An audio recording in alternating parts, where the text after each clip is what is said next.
Hi, this is Stephanie Bourbon. Thank you so much for coming to Story Concierge. I'm so excited that you're here. I hope that you will subscribe and make sure to hit the bell so you get notified every week.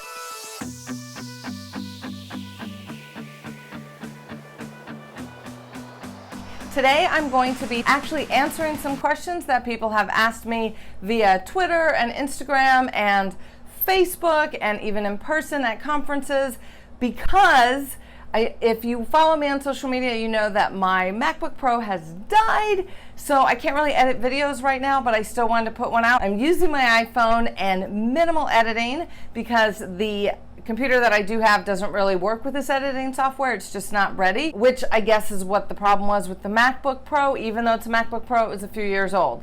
So I can direct you to somebody who knows more about computers and stuff if you want to know. You can always message me about that, because now I feel like I'm an expert about what you actually need to get stuff done. So anyhow, here we go on some questions. The first question that I am always asked by writers, especially new writers, is how do I find an agent? And I did do a video on this, but the short answer is you really need to do your research, and whatever genre you're working in or your age group. Like if you're writing romance, I would join the RWA, which is the Romance Writers of America. There's also one for mystery writers. One of the questions that I was recently asked at an event was how to know the difference between a young adult book, a middle grade book, a chapter book, and what's considered adult writing. And honestly, the main difference, the shortest answer I can possibly give you, is age. You know these things by the age group. Young adult is, right now, it's usually 13 to 18, but it's better to not have characters that are 13 because they could also be middle grade. It's really better to start your young adult novel 14 or 15. I would go 15 and up, so that's young adult. And middle grade is really like 8 years old to about 12, but the same thing. If you have a character who's 12, you're kind of hitting that upper middle grade, and 8, you're sort of in that younger middle grade. So you really want to look at current middle grade novels and read tons of them so you know the age group and you know what's appropriate for them. And chapter books is really a stepping stone between picture book, which is, you know, the books with all the illustrations for young kids like Corduroy and The Hungry Caterpillar and Where the Wild Things Are and those type of books. And chapter book is really where like second graders are learning how to read chapters, where they're learning what chapters are for longer fiction. So that is the short answer on the difference between those and adult books, which is basically everything else. And no, get your mind out of the gutter. Adult does not mean porn. Adult just means everything that's not classified as children's, which is 0 to 18. A few years ago, there was a classification called new adult, but now they're not really using that so much anymore. Another question that I'm always asked is about agents. Now, I put out a video on it. I often link to other people's videos and blogs about it, but yet this is like the #1 question that writers want to know. How do I get an agent? Well, you know what? Without being snarky, I don't mean to be snarky, but the best way to get an agent is to write a really, really good book. Your book has to be perfect. It has to be revised. You have to have worked on it at conferences, you have to have worked on it with professionals, you have to have your critique partners giving you feedback on it, and even if you could do beta readers. And one final step, if you can afford to hire an editor, it's always a good idea, especially when you're new, but it's not 100% necessary. I was actually asked this on a question on one of my earlier YouTube videos. But write a really good book. That is the #1 thing that you need to worry about right now, especially if you're new and you don't have anything written, is writing that first good book. And then you're going to want to do your research, and you can find agents through Query Tracker, you can find them through Writer's Digest, you can find them through the Society of Children's Book Writers and Illustrators. They have a thing called The Book for members. It's in there if you're writing children's books. Romance Writers has resources. Facebook, there's tons and tons and tons of information on Facebook in various groups for writers. There's the Women's Fiction Writers Association. I mean, I could probably just talk all day about all the different ways that you could find an agent. I did actually do a video on it, and I'll put the link in the description, but that is going to be your best bet. Twitter and Instagram are also very big right now. So you really just, the biggest thing I can say is just really do your research. That's it. Do your research. and then you can start submitting to those agents. And once you start going to more and more conferences and talking to other writers, you'll know where to submit and who to submit to and how to do it. Another question that I am always asked about is, what do I do if I get stuck? What if I have writer's block? Which a few weeks ago I did do a video on writer's block. You know, the thing is, there's so many different schools of thoughts about this, but my advice is if you can write every single day, even if it's 10 minutes, even if it's complete rubbish, that's better than doing nothing, and it might spark something. But you can do whatever you want. You can go for a walk, you can binge Netflix, you can go hang out with your girlfriends or boyfriends, or go to a game, or go to a movie. Do whatever you want. Sometimes just sitting there staring at the screen, forcing yourself to think of a brilliant idea doesn't actually work, and it will backfire. But you can also look at your outline that you might have.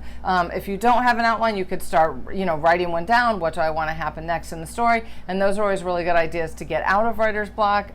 Personally, I don't really have writer's block where I'm like, oh my God, I don't know what to write. But I do sometimes get stuck, and I mean, everybody does. We're writers. Another question that I am always asked is, do I need to go to conferences? Well, I mean, here's the thing. You can do whatever you want. If you want to sit in your room and write by yourself and then submit a manuscript, that's fine too. I just don't suggest it because it's going to take a lot longer. Conferences are not mandatory, but they're really, really helpful, especially when it comes to making those connections with agents and editors and knowing what they're looking for, as well as fellow writers. I mean, if you can afford to go to conferences or put it on a credit card, sorry, I probably shouldn't tell people to put stuff on credit cards, but whatever you can do, if you can afford to go to 1 or 2 a year, it's a really good idea, but it is absolutely not mandatory to go to conferences. Another question that I am asked all the time is, what tense should I write my book in? Well, just like everything else, that is going to be personal preference. I write in first person, and sometimes I write in first person present, and sometimes I write in first person past. That just depends on the story and what it needs. I like first person. I'm not as big a fan of third person, although there are so many amazing third person books, so I'm absolutely not putting it down. But for me, I like first person, and so that's how I write, and I'm currently writing for teens, and it works really well for me. But you really need to just figure out what you like best and what you're the best at, and most importantly, what serves your story. And I would also read tons and tons and tons of books in that point of view, or tense, in that tense, so you can see examples and you know what you like. So just I would do that. I would go with your gut. I don't really know any examples offhand of second person where you're breaking that fourth wall, so I don't know if I would suggest doing that, but hey, if it works for your story, absolutely, go ahead, try it. I'm going to put a link to a fellow author who also has a YouTube channel, and she actually did a video about this a couple weeks ago, so that's going to be in the description for you. And I am going to do a big thing about tenses and point of view coming up soon as I get my computer fixed and everything. Okay, the last question that today I'm going to answer as the best that I can, and this is going to be really, I'm actually kind of scared to answer this question, but because there's this hashtag we need diverse books, and then there's also hashtag own voices, this is also something that I'm asked about all the time. So what I can say about own voices is it needs to be your own voice. If you have a best friend or a relative or somebody who has a disability or something that you want to write about, that's okay. You can put that in your query letter. You can say my sister has cerebral palsy, so this is the story based on that. But you cannot own voices if you're writing about a character with cerebral palsy and say that you have it if you don't have it. The whole idea behind the own voices is to get those marginalized voices that aren't represented as much from those actual writers who have that experience. And I'll find some links and put them in the description, but I would really think about it. I've had dear friends, and I've cringed when they've said, I'm going to write own voices because my daughter is this or that. And it's like, well, that's your daughter. That's not you. It's not your voice. So, and diverse writing, it's a similar thing. The whole idea behind we need diverse books is that kids that are in those minority groups are not being represented, or they haven't been traditionally in many, many years, and also adults. Like the primary group of books seems to be from white authors about white characters, or it just wasn't thought about at all, and people say well, the character can be whatever the reader wants. But at the end of the day, they really, really need those characters that represent them, especially in children's books right now. This is a huge thing, and if you're a white author and you're writing about a black character, like, I'm not going to discourage you from doing that. There are tons of researchers online. If you just Google it and do a little bit, take a little bit of time and research, there's people that are more qualified than I am to speak to that.